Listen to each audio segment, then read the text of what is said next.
Hey, brothers and sisters, I want to get on here and give you the weekly update.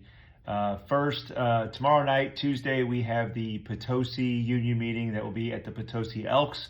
That is for the Potosi work group for Ameren, as well as the City of Potosi members. So look forward to seeing you guys there tomorrow evening.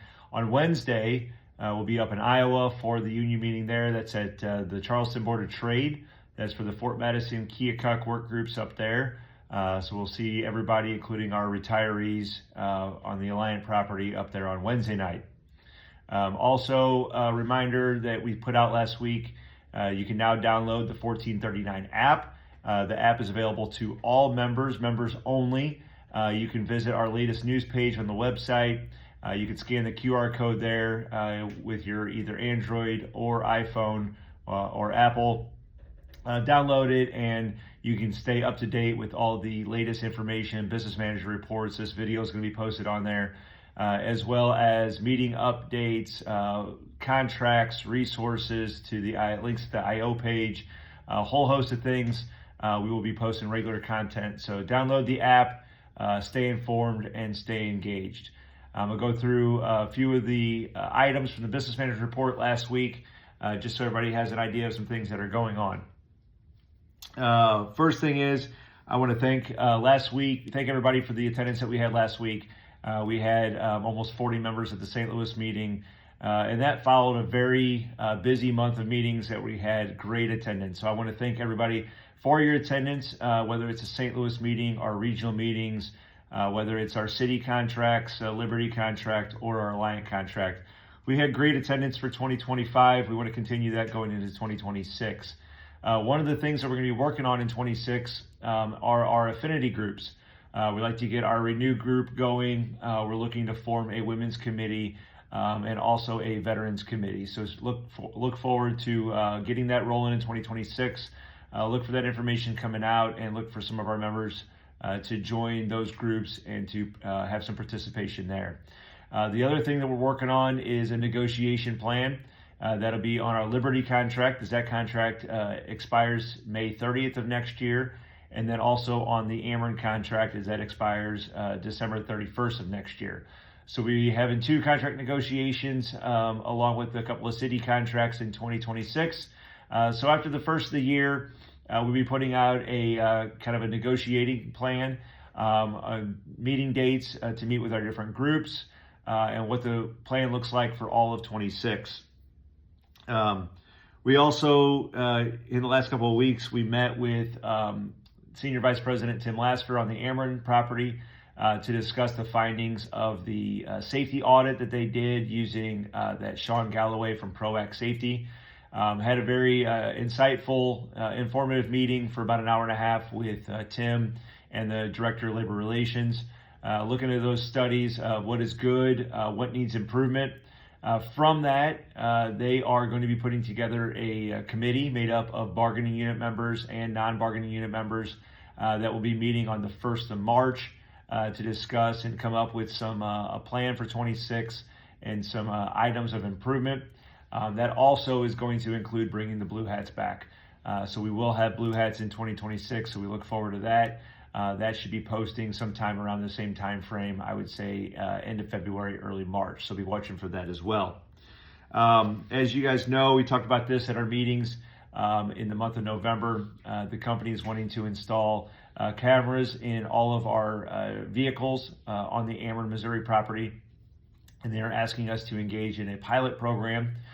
So we are discussing that with the company. We are discussing that with the membership. It's one of the items that is a mandatory subject of bargaining, meaning that we have the right to bargain over it. If we choose not to, the company has the right to enforce the policy as they see fit, but we don't feel that that is the correct avenue to go down. So we will be doing the pilot program, and then we will be meeting with the company on a regular basis over the course of about 6 months during that pilot to go over the findings, what they're seeing from the camera, how it's reacting, how it's engaging, how it's recording, and then from that we'll be negotiating in agreement with the company on how that information is utilized and how the cameras are utilized. So please, at the first of the year, if you haven't been to a meeting in a while, please try to attend a meeting. so that way you can stay informed, because I know this is a very hot topic issue the members need to stay informed about and have some legitimate concerns about, as do we. We also are going to be setting up a meeting with senior leadership in the upcoming months to discuss a census survey that we did that is for our retirements that'll be happening in 2026 and beyond for all our members that are currently age 53 and above. Mike and Eric reached out to everybody in that age group and to get approximate dates, months and years of when we're looking at retirements in all of our classifications across the union. We're using this information to inform the company of where we feel there are gaps in apprenticeship trainings, numbers, where we have too much attrition. We have this in a lot of groups. Just so everybody knows, we tell everyone we are not using any individual data at all. When we give the information to the company, it is as a whole. So there's no names attached to any retirement dates. Just, hey, look, here's a classification, whether it's meter or fleet or underground, overhead, substation, relay, whatever group it is, we can say, look, we have X amount of bodies that are going to be leaving in 2027, 2028, 2029. And here's where our deficiencies are that we're going to have through attrition. So here's where we need to make some more gains. So we're going to be using that information to share it with the company, sit down, and hopefully this will spur some action on their end to increase our apprenticeships, which we feel have dwindled off in the last couple of years. One reminder, upcoming event, as you'll see if you download the app or on our website, Facebook, whatever it is the Christmas party on December 19th. So hopefully you all can make a plan to attend, whether it's yourselves, your coworkers, you and your family. We'd love to see you down here at the hall. It's a great family event. It's a great way to cap off another successful year, 1439.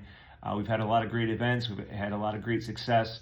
So it's time to come together, have a drink with one another, have some food, have the family, let the kids celebrate. We'll have some kids' activities for them as well. So please make it a point to come down. We will have the retiree meeting that day at 11 o'clock. We'll have a lunch for our retirees and our shift workers.